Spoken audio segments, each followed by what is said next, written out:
사람이 동물과 다른 것은 성장하는 데 오랜 시간이 걸린다는 것입니다. 인간은 성숙해질 때까지 많은 사람들의 돌봄이 필요하다는 말이고, 동시에 그만큼 많은 스승이 필요한 말이기도 합니다. 오늘 스승의 날이죠. 자신의 영적인 도량을 길러주신 스승을 기억하고 감사하는 그런 복된 날이 되었으면 좋겠습니다. 철학의 큰 스승이라고 불리는 이 소크라테스는 독특한 교육법을 가지고 있습니다. 그 교육법이 유명해져서 소크라테스는 처형하기도 하죠. 그 유명한 교육법이 대화법입니다. 질문하고 대화하는 과정에서 진리를 깨닫게 하는 건데요. 그래서 삼파법이라고 부르기도 합니다.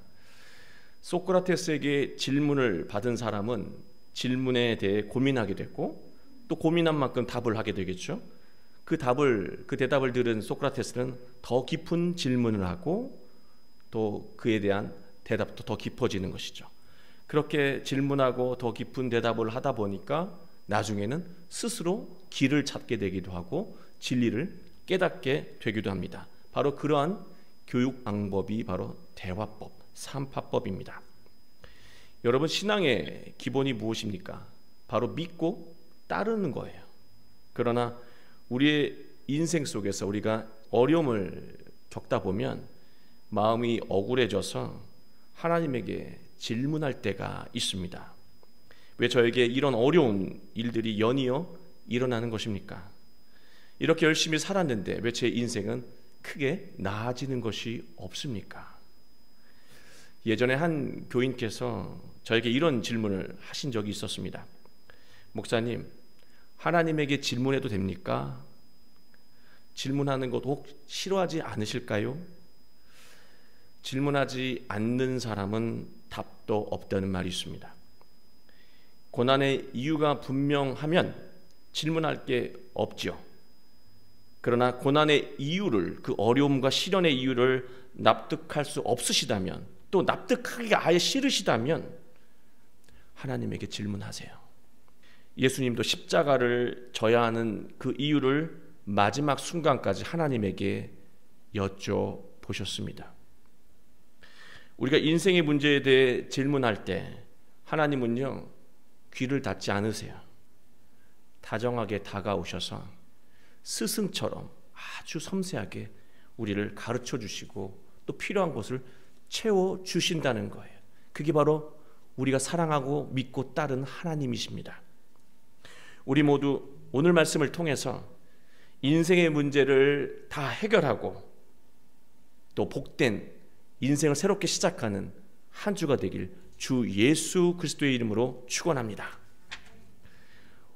오늘 본문은 위기에 빠진 모세가 하나님에게 질문을 드리는 장면으로 구성되어 있습니다. 하나님은 모세와 친구처럼 대화하듯이 다정하게 대화하시면서 모세 자신의 문제를 스스로 보게 하셨어요. 그리고 답을 찾아가게 하셨습니다. 출애굽기 33장 말씀의 배경, 그 전 배경은 이런 배경이에요. 모세가 시내산에 올라가서 하나님께 십계명 돌판을 받으시잖아요. 그 십계명 돌판을 받으면서 동시에 성막과 제사장 규율을 배우게 됩니다. 그 기간이 40일이었어요. 산 아래에서 모세를 기다리던 백성들은 모세가 오랜 기간 동안 보이지 않으니까요, 불안을 느끼면서 술렁이기 시작했습니다. 불안한 백성들은 금송아지를 만들어서 이걸 하나님이라고 여기고 제사하자는 그런 행동을 하기 시작했습니다. 이스라엘 백성의 이 행동은 애굽 사람들이 우상을 섬기는 모습을 그대로 흉내내는 것이었습니다. 하나님은 산 아래서 일어나고 있는 일을 모세에게 말씀하셨어요. 목이 뻣뻣한 백성이로다 하시면서 순종하지 않는 백성에 대해 진노하시고 모두 진멸해 버리시겠다고 말씀하셨습니다. 그리고 조상 아브라함과 맺었던 이 약속, 이 축복의 약속은 다 깨고 모세, 너는 괜찮으니까 너부터 다시 새로운 언약을 맺겠다 말씀하셨어요. 그러나 모세는 하나님의 이 제안을 거절했습니다. 대신 하나님을 설득하죠. 하나님, 주의 권능으로 백성을 애굽에서 구해내시고 이렇게 죽이시는 겁니까? 백성을 광야에서 죽이시면 세상 사람들이 하나님께서 백성을 죽이기 위해 이끌어냈다고 떠들어댈 것 아닙니까? 정말 그렇게 하실 겁니까? 질문했어요. 하나님은 모세의 이 질문을 듣고요, 뜻을 돌이키셨습니다. 하나님과 모세의 대화를 언뜻 보면은요, 전 이런 생각이 조심스럽게 들더라고요. 하나님은 자신의 성질을 주체하지 못하는 아버지 같고요, 모세는 상황을 정확하게 파악하는 사려 깊은 큰아들처럼 보였습니다. 정말 하나님이 감정에 따라 판단하시고 사람이 이렇게 달래면 달래지는 그런 가벼운 분이실까? 전 그런 생각을 해보았어요. 하나님과 모세의 대화를 깊이 묵상을 하면 전혀 그런 내용이 아니라고 하는 거예요. 하나님이 모세와 나눈 대화는요, 진리를 스스로 깨닫게 만드는 일종의 방법이었다는 거예요. 하나님은 모세가 하나님과 대화하는 과정에서 스스로 깨닫길 바라셨던 거예요. 모세의 질문이 무엇입니까? 하나님, 주의 권능으로 백성을 구원하시고 이렇게 죽이실 작정이십니까? 아니었어요? 모세는 이 질문을 하면서 아마 속으로 이런 생각을 했을 겁니다. 하나님이 우리를 구원하시려고 얼마나 애쓰셨던가. 정말 우리는 도의가 없는 진짜 나쁜 인간들이다. 또 이런 질문을 했죠. 하나님이 백성을 죽이시면 원수들이 하나님을 악하다고 할 것 아닙니까? 모세는 이 말을 하면서 아마 더 속으로 그렇게 우리를 선하게 대해주신 하나님이 우리를 죽이고 싶을 정도라니 우상 숭배가 정말 나쁜 것이구나. 그것을 스스로 질문하면서 깨달았을 거예요. 만약 하나님이요, 모세와 이런 대화의 과정을 하지 않고 얘들아, 내가 너희들이 금송아지를 만들어서 화가 났다, 다 죽여버리고 싶다, 그러나 내가 너희들을 용서해 줄게, 화내시고 용서를 혼자 다 하시면 모세부터 백성들은 뭐 그냥 그런가 보다 하고 넘어갔을 거예요. 전혀 깨달음을 얻지 못했을 겁니다. 하나님은 우상 섬기는 것이 얼마나 나쁜 행위인지를 모세의 대화를 통해서 분명하게 가르쳐 주시고 싶으셨던 거예요. 인생에 괴로운 문제가 있으면 하나님에게 꼭 질문하시기 바랍니다. 터무니없는 질문도 좋아요. 하나님에게 질문하세요. 왜 이러냐고. 그러면 하나님은 우리에게 다정하게 다가오셔서 스승처럼 내가 모르는 부분들을 스스로 고백하게 만들고 깨닫게 만드셔서 답을 주신다는 말씀이에요. 모세가 산을 내려가서 보니요, 하나님이 말씀하신 대로 백성들은 금송아지를 하나님이라고 여기고 제사 지내고 난리가 났습니다. 이 광경을 본 모세는요, 크게 분노하면서 십계명 돌판을 던져서 깨버리죠. 저는 오랫동안 이 장면을 보면서 모세의 성격이 다혈질이기 때문에 이런 행동을 했다고 생각해 왔습니다. 그러나 그게 아니었습니다. 모세가 하나님과의 대화 속에서 하나님의 마음을 완전히 공감을 한 거예요. 하나님 마음이 바로 이런 마음이셨구나. 이 생명의 말씀을 깨부셔버리고 싶을 만큼 이런 속상한 마음이셨구나라고 하는 것을 완전히 공감한 거예요. 뛰어난 지도자 모세는 신속하게 행동했습니다. 레위 자손들을 불러 모았어요.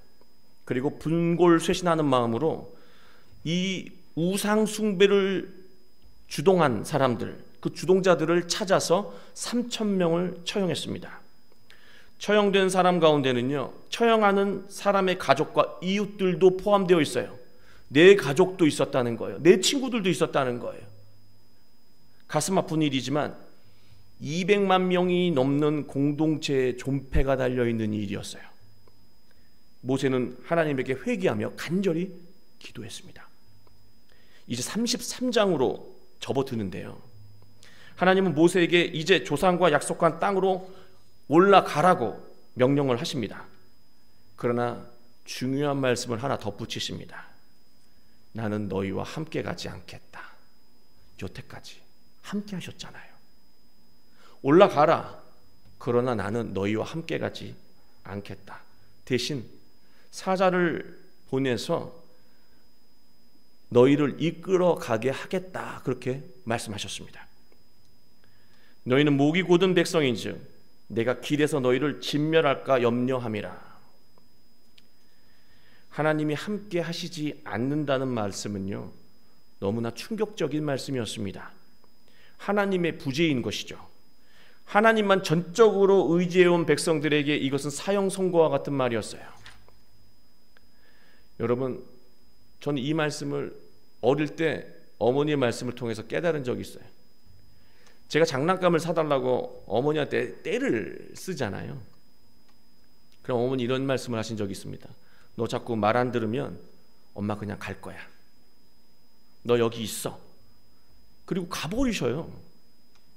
그러면 엄마 안녕 하고 제가 그 장난감을 달라고 하겠습니까? 무서워서 엄마 뒤를 바로 따라가죠. 하나님이 계속해서 모세와 백성을 교육하신 거예요.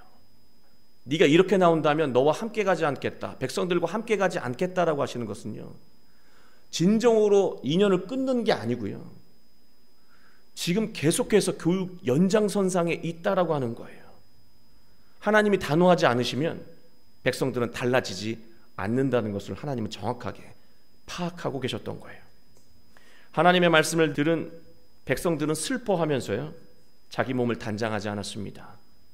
하나님은 몸에서 장신구를 떼라고 말씀하셨어요. 이 주석서를 보면 장신구의 모든 문양들이요, 전부 다 우상과 관계된 것들이었어요. 몸에다 우상을 부적처럼 지니는 것이죠. 그 장신구부터 다 떼. 하나님은 우상에 관계된 것은 작고 별 볼 일 없어 보이는 것 하나조차도 용납하지 않으시는 분인 것을 분명하게 보여주신 거예요. 그리고 모세는요, 진영 밖에 회막을 세웠습니다.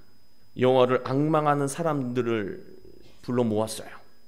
그리고 그들은 모세와 함께 이 진영 밖에 있는 회막으로 모였습니다. 그리고 그 회막으로, 좁은 회막으로 다 가지 못하는 백성들은 자기 이 텐트, 이 장막의 문 앞에 서서 그 회막을 바라보면서 모세와 함께 하나님을 예배했습니다. 그 회막에 예배를 드릴 때 모세 곁을 떠나지 않았던 것이 바로 어린 여호수아라고 기록하고 있습니다. 하나님은 지금까지 모세와 대화하시면서 백성들의 심각한 영적인 상태를 일깨워 주셨죠. 이제는요, 하나님은 모세와 대화하시면서 모세 그 자체의 영적인 심각성을 보게 하셨어요. 지금까지 백성들의 심각성을 보게 하셨다면 이제 대화를 통해서 모세 너도 백성들과 별반 다르지 않다라고 하는 것을 일깨워 주신다는 거예요. 모세는 하나님에게 간절히 기도했습니다. 12절을 보면 주께서 내게 이 백성을 인도하여 올라가라 하시면서 나와 함께 보낼 자를 내게 지시하지 아니하시나이다. 주께서 전에 말씀하시기를 나는 이름으로도 너를 알고 너도 내 앞에 은총을 입었다 하셨사온즉. 하나님이 함께 가시지 않는다고 하셨잖아요. 그러면서 한 사자를 보내주신다고 하셨잖아요. 근데 그 사자 누구입니까? 언제 옵니까? 물어보고 있는 거예요. 아직 보내주지 않으셨다는 거예요. 그리고 13절을 보면 내가 참으로 주의 목전에 은총을 입었사오면 원하건대 주의 길을 내게 보이사 내게 주를 알리시고 나로 주의 목전에 은총을 입게 하시며 이 족속을 주의 백성으로 여기소서. 모세의 기도를 보면 나무랄 데가 없습니다. 아주 정확하게 기도하고 있는 듯 보입니다. 그러나 이 본문, 이 기도의 본문을 잘 살펴보면은요, 모세가 하나님께 바라는 은총은요, 눈에 보이는 확실한 증거였습니다. 눈으로 확인할 수 있는 하나님의 은총을 보여달라고 모세가 하나님에게 요청하고 있는 거예요. 그런 모세에게 하나님은 답변하셨습니다. 14절이에요. 내가 친히 가리라. 내가 너를 쉬게 하리라. 하나님이 사람을 보내시겠다라고 했던 그 약속 됐고 내가 직접 너희와 함께 갈게 라고 대답하신 거예요. 하나님이 함께 하시겠다는 이 말씀은요, 모세가 걱정한 모든 것을 해결해 주고도 남는 말씀이었습니다. 이제 모든 걱정이 끝난 거예요. 내가 함께 할게. 그런데 모세의 대답이 놀랍습니다. 15절 말씀을 보면은요, 모세가 여호와께 아뢰되 주께서 친히 가지 아니하시려거든 우리를 이곳에서 올려 보내지 마옵소서. 16절, 나와 주의 백성이 주의 목전에 은총 입은 줄을 무엇으로 알리이까? 주께서 우리와 함께 행하심으로 나와 주의 백성을 천한 만민 중에 구별하심이 아니니이까? 모세가 지금 하나님과 대화하고 있는 것이 맞습니까? 이 맞나 싶어요. 하나님이 네가 걱정이 깊으니까 내가 친히 함께 갈게. 아까 내가 너희들과 함께하지 않겠다라고 하는 그 약속 철회하고, 그 말씀을 철회하고 다시 함께 하겠다라고 말씀하셨는데요, 다시 의심하고 있어요. 함께 가지 않으시면 이러고 있습니다. 이게 지금 하나님과 모세가 대화하고 있는 것이 맞나라고 하는 생각이 들 정도예요. 하나님은 분명 모세의 간청을 들어주시고 함께 하신다고 말씀하셨습니다. 모세는 계속해서 함께 가지 않으시면 눈으로 확인할 수 있는 은총의 증표나 시그널을 보여달라고 요청하고 있다는 거예요. 뛰어난 지도자 모세조차 하나님과 제대로 소통하지 못하고 있다는 거예요. 모세는 하나님이 말씀하시는 것과 상관없이 자기 말만 하고 있어요. 지금 하나님께서 모세에게 꼭 필요한 말씀을, 그 진리를, 답을 주고 계신데 모세는 그 말씀을 듣지 않고 자기 말만 하고 있다고요. 저는 이 모세의 모습이 오늘날 우리의 모습이 아닌가 그런 생각이 들어요. 하나님의 말씀을 하나도 듣지 않고 내가 하고 싶은 말만 하는 것, 그게 우리 기도 아닙니까? 여러분 기도하실 때 수많은 이야기들을 하나님께 고백하시잖아요. 제 얘기는 다 끝났습니다. 하나님 이제 말씀하십시오. 듣겠습니다. 그러신 분 계세요? 아멘하고 일어나시잖아요.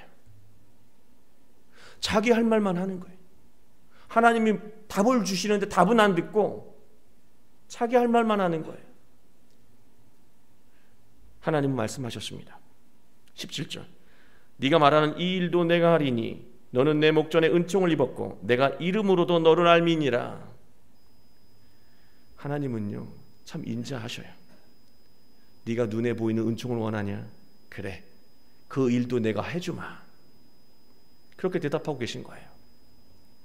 그러나 모세는 자신의 신앙의 수준을 결국 드러내는 말을 하고 맙니다. 18절 볼까요? 모세가 이르되 원하건대 주의 영광을 내게 보이소서. 이 말만 보면 굉장히 성숙한 기도 같잖아요. 주의 영광, 그 카보드를 나에게 보여주소서. 그렇게 말하고 있습니다. 말의 내용을 떠나서요, 이미 이 기도는 잘못된 기도예요. 왠지 아십니까? 보이소서라고 존칭하지만요, 명령법입니다. 명령은 주인이 종에게 하는 거예요. 부모가 자녀에게 하는 것이죠. 우리가 하나님에게 명령할 수 없습니다. 보이소서라고 하지만 보여라라고 해도 다름이 없는 의미예요. 그리고 영광이라고 하는 말은요, 정확하게 말씀을 하면 하나님의 얼굴을 보여주세요, 하나님의 정확한 얼굴을 보여주세요라고 요청하고 있는 거예요. 명령하고 있는 거예요. 모세가 하나님의 영광을 보여달라고 한 것은요, 모세도 백성들 때문에 영적으로 소진된 것입니다. 번아웃된 거예요. 우리도 이럴 때 있잖아요. 힘들고 어려운 일들이 연이어 닥치면 다 소진되어 버립니다. 내가 지금 잘 살고 있는 것인가? 내가 하는 게 맞나? 또 이럴 때, 시련이 계속 이어질 때 세상의 방식이 아니라 정말 하나님의 방식을 따르는 것이 맞는 것인가 의심이 들 때 있어요. 우상을 섬기는 내 주변을 보면은요, 하나님 섬기는 나보다 훨씬 속 편하게 사는 것 같아요. 그럴 때 있지 않나요? 그때 우린 이런 생각이 들 때 있지 않습니까? 하나님, 지금 제가 믿음으로 살고 있는 게 잘하고 있다라고 하는 것을 확실한 증거로 보여주세요. 그거 보지 않으면 더 이상 버틸 힘이 없습니다. 그런 마음이 들 때 있잖아요. 모세가 이끄는 백성의 수가요 200만이 넘습니다. 게다가 그 백성들은요 말도 다 안 들어요. 여러분 가정에 한두 아이들? 아니요, 200만이 다 말을 안 듣습니다. 말 듣는 건 몇 명 안 돼요. 모세의 심정이 너무 이해가 됩니다. 이제 내 속에 남은 게 없습니다, 하나님. 그러나 이것은 분명 잘못된 신앙관이었습니다. 하나님의 눈에 보이는 증거를 원한다는 것은요 금송아지를 만든 백성들의 행동과 똑같은 행동이었기 때문입니다. 17절에서 하나님이 모세에게 이름을 아신다고 하셨잖아요. 여러분, 모세라고 하는 그 이름이요 히브리 이름이 아니에요. 애굽 이름이에요. 우리말로 하면 철수 영희가 아니라 토마스, 제임스, 스튜어트 뭐 이런 이름인 거예요. 얼굴은 한국 아이인데 모세가 그런 이름이었다는 거예요. 애굽의 왕자이기도 했고요. 모세는 우상을 섬기는 애굽의 사고가 뿌리 깊게 박혀 있었던 거예요. 그런데요 이 대화를 하지 않고 처음부터 하나님이 모세야, 너 백성들 욕할 거 하나 없어. 너도 백성들이랑 똑같은 수준이야. 너도 상황만 되면 금송아지 만들 신앙 갖고 있어 라고 모세에게 단도직입적으로 말씀하셨다면, 과정 없이 말씀하셨다면 모세가 맞습니다, 나도 아마 그랬을 거예요 라고 했을까요? 무슨 소리 하시는 거냐고, 저는 절대로 그럴 사람이 아니라고 하지 않았을까요? 하나님은 이 모세와의 대화 속에서 자신의 신앙의 수준을 보게 만드신 거예요. 모세가 올바른 신앙을 갖지 않으면요 200만이 넘는 백성들의 운명을 이끌어갈 수가 없는 거예요. 하나님은 침착하게 대화하시면서 모세 스스로 자기의 결핍을 보게 하셨고 자신의 한계를 보게 하셨고 자신의 덧없는 신앙의 상태를 보게 하셨고 답을 주셨다는 거예요. 하나님은 모세에게 말씀하셨습니다. 19절, 내가 내 모든 선한 것을 내 앞으로 지나가게 하고 여호와의 이름을 내 앞에 선포하리라. 나는 은혜 베풀 자에게 은혜를 베풀고 긍휼히 여길 자에게 긍휼을 베푸느니라. 하나님은 모세의 신앙 수준을 나무라지 않으셨어요. 그냥 정확하게 일깨워 주셨습니다. 네 눈에 내가 안 보이니까 내가 아무 일도 안 하는 것 같지. 네가 인지하지 못해도 나는 여전히 내 일을 하고 있단다. 은혜 베풀 사람에게는 그에게 찾아가서 내가 은혜를 베풀고 긍휼히 여겨야 될 사람은 네가 몰라도 내가 찾아가서 긍휼을 베푼다는 거예요. 네 눈에 안 보인다고 내가 아무 일도 안 한다고 생각하면 안 돼. 여러분, 나 혼자 번아웃돼서 죽을 것 같아요. 나 혼자 이 일 못해요. 증거 좀 보여주세요 했잖아요. 그 순간에 누가 자라나고 있었습니까? 저 도와줄 사람 있다면서요? 누구예요? 물어봤잖아요. 하나님 대답 안 하세요. 근데 그 곁에서 누군가 잘하고 있었잖아요. 회막을 지키고 있었잖아요. 누굽니까? 어린 여호수아예요. 어린 여호수아가 네가 할 일 할 거다 그러면 모세가 처음부터 반겼을까요? 비웃었을지 모릅니다. 오히려 괴롭혔을지도 몰라요. 네가 내 일을 한다고? 그게 인간의 수준이에요. 하나님이 답을 주셔도 자기가 선한 기준, 하나님이 선한 기준이 아니라 자기 선한 기준으로 보면 그게 은혜로 다가오지 않는다는 거예요. 하나님의 역사하심으로 보이지 않는다는 거예요. 그러니까 하나님은 그냥 모세 수준을 생각해서 기다리시는 거예요. 대답하시고 물어보시고 그 대화 과정 속에서요. 우리에게도 그렇다라고 하는 거예요. 하나님이 우리에게 답을 주셔도 우린 못 알아들어요. 그리고 이해도 못하고 받아들이지도 않아요. 그게 우리 수준이라고 하는 거예요. 모세와 별반 다르지 않아요. 20절 또 이르시되 내가 내 얼굴을 보지 못하리니 나를 보고 살 자가 없음이라. 이 말씀은 다양한 해석이 가능합니다. 성경에서 다양한 해석이 가능하다라고 하는 것은요 어렵다라고 하는 거예요. 그러니까 다양한 해석이 있는 겁니다. 하나님의 얼굴을 보면 살 자가 없다. 과연 이걸 어떻게 해석할 것인가? 하나님의 얼굴을 봤다라고 하는 것은요, 하나님의 중요한 것을 다 봤다라고 하는 거예요. 제가 권사님, 피택 장로님, 집사님, 목사님을 보는 거 있잖아요. 그러면 손끝, 신발 이런 걸 봅니까? 얼굴 봤다고 그러잖아요. 얼굴 뵀어. 그렇게 얘기를 하잖아요. 얼굴 봤다라고 하는, 얼굴을 보여달라고 하는 것, 그 영광을 보여달라고 하는 것은요, 하나님을 다 봤다라고 하는 것을 의미해요. 여러분, 사람이 아무리 뛰어나도 하나님의 모습을 보고 어떻게 하나님을 다 헤아릴 수 있겠습니까? 하나님 보지요.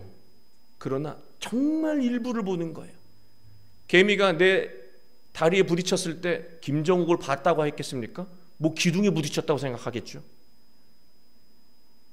우리 그 수준도 안 돼요. 우리는 개미만큼도 안 돼요. 근데 그거를 하나님을 다 봤다고 얘기한다? 그러면 그 수많은 다른 모습들은 어떻게 하실 거예요? 하나님을 경험하면서 받아야 될 그 은혜들은 다 놓치는 거예요. 기둥에 부딪히는 것 외에는 하나님이 아니라고 여긴다면 인생 속에서 나를 지키시고 보호하실 수많은 하나님의 손길은 다 놓칠 거 아닙니까? 다양한 모습으로 나를 살리기 위해서 오시는 그 하나님의 모습을 내가 알아챌 수 없는 그런 선입견을, 하나님을 봤다라고 하는 마음으로 그 선입견을 갖게 되면은요, 하나님이 곁에 있어도 하나님이 없는 것 같은 인생을 살게 돼요. 하나님이 없는 인생은 결국 살아도 죽은 것과 똑같다라고 하는 말씀입니다. 하나님은 말씀하십니다. 모세를 반석 위에 세우시면서 22절, 내 영광이 지나갈 때, 내 모습, 내 본질이 지나갈 때 내가 너를 반석 틈에 두고 내가 지나도록 내 손으로 너를 덮었다가 손을 거두겠다. 결국 보지 못하게 하신다는 거잖아요. 나의 영광은 절대로 볼 수 없다. 내가 보지 못하게 만들 거다. 너를 살리기 위해서. 그리고 다른 의미로는요, 손으로 덮는다라고 하는 것, 보지는 못해요. 근데 내 등을 덮어요. 느끼잖아요. 하나님은 보는 게 아니라 느끼는 거란다. 나를 봤다고 여기면 너는 신앙에 죽을 것이고, 나를 느끼거라. 너를 보호하고 있는 그 손길을 느끼거라 말씀하고 계신 거예요. 볼 수 있는 것은 딱 하나 있다고 말씀하셨습니다. 23절 볼까요? 그 후미, 네가 내 등을 볼 것이요 얼굴은 보지 못하리라. 뭘 본다고 하셨어요? 등을 본다고 하셨습니다. 화끈하게 다 보여주시지 등은 또 뭡니까? 할 수 있지만 보면 죽는다니까요. 근데 등은 보여주셔요. 그게 뭘 의미할까? 아니면 다 보지 못하게 하시지 왜 등은 보여주셨을까? 여러분, 하나님의 등을 본다는 건 등에 초점이 있는 표현이 아니에요. 하나님의 등을 본다는 것은 그 위치가 어디를 의미합니까? 하나님의 등 뒤잖아요. 하나님이 앞서 가시면 나는 믿고 그 등을 보고 따라가는 거예요. 아멘? 하나님의 얼굴을 보면서 내 뜻은 이거다 저거다 내 뜻대로 해달라고 하는 게 신앙이 아니고요, 고통스럽고 힘들 때 질문하셔요. 그러나 하나님께서 내가 스스로 모든 고민을 대화 통해서 알게 하시고 갈 방향을 깨닫게 하신 후에 등을 보여주시면 그 등을 보고 따라가는 거예요. 믿음을 가지고 따라가는 거예요. 우리가 있어야 될 영적인 위치는 하나님의 등이에요. 우리가 있어야 될 삶의 자리는 하나님의 등 뒤라고 하는 거예요. 그 이야기를 하신 거예요. 하나님이 우리를 이끄실 때 믿고 따라가야 하는 거예요. 내가 하나님의 말씀에 순종했다면, 그 등을 보고 따라갔다면 하나님의 영광이 너에게 임한 거야. 나의 영광이 너에게 임한 거고 너와 함께하는 거다. 눈으로 보지 말고 말씀에 순종할 수 있는지 없는지를 보고 순종한다면 이미 내가 너와 동행하고 있음을 깨달으라고 하는 거예요. 바로 거기서 놀라운 은혜와 능력이 터져 넘친다는 것이죠. 사랑하는 교회 여러분, 모세만 힘듭니까? 200만까지는 아니더라도 전 2명도 힘들던데 여러분 어떠세요? 가장으로 산다는 거, 부모로 산다는 거, 그조차 너무 힘들어요. 우리 젊은이들, 물질주의로 살아가는 사람들을 잘 사는 걸 보면 저렇게 살고 싶은데라는 생각이 문득 젊은이들의 마음을 흔들 때도, 우리의 마음을 흔들 때도 있을 거예요. 그러면서 하나님을 믿고 살아가는 것이 옳다라고 하는 증거를 보여주세요. 그러면 확실하게 따를게요라고 하는 생각을 가질 수 있어요. 그만큼 삶이 어려울 수 있습니다. 그러면요, 다른 거 하지 마시고 하나님께 나아가서 질문하세요. 물어보세요. 계속 물어보세요. 그리고 벌쩍 일어나서 돌아서지 마시고요, 하나님이 답을 주실 때까지 잠잠히 기다리세요. 묻고 기다리고 묻고 기다리고.